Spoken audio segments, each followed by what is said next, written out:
Hey there and welcome to the Fix It Kids YouTube channel. If you're not subscribed already, please subscribe as we're trying to reach 30 subscribers by the end of the month.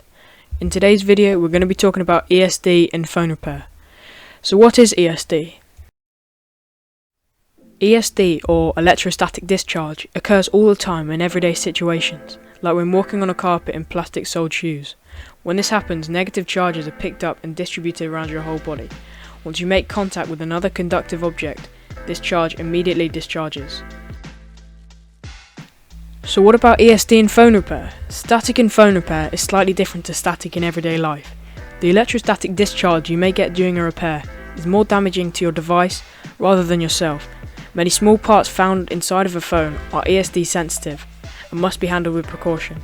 These are the package warnings for an ESD sensitive part or device. There are a few ways you can manage ESD in phone repair. Let's have a look at some of them. Number one is a wrist strap. This wrist strap can be found very cheap on Amazon, and basically you put it on your wrist or ankle and attach the end to something that is grounded. For example, an appliance with metal casing, like a power supply or toaster.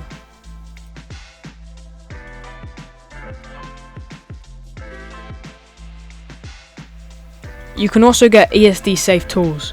These tweezers included in the iFixit Essentials toolkit are ESD safe, which is great. It means you're protected even though they are a metal tool. Now I'm just going to show you how easy it is to find ESD safe tools. I'm just going to search up ESD safe tweezers. There's already one there on Amazon. It has 6 pieces and they all come in different shapes and sizes, and it's only £4.38. Sounds like a good bargain to me. This final solution involves disconnecting the battery when you first get inside of a phone. You may already be doing this, but it has to be the first thing you do. There are cases of people failing to do this and the parts break, like the backlight, which is a pain to fix.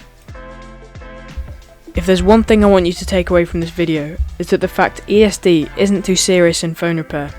Nevertheless, it should still be managed. What I do and what I'd recommend is not to use any metal tools until disconnecting the battery, which should happen promptly anyway.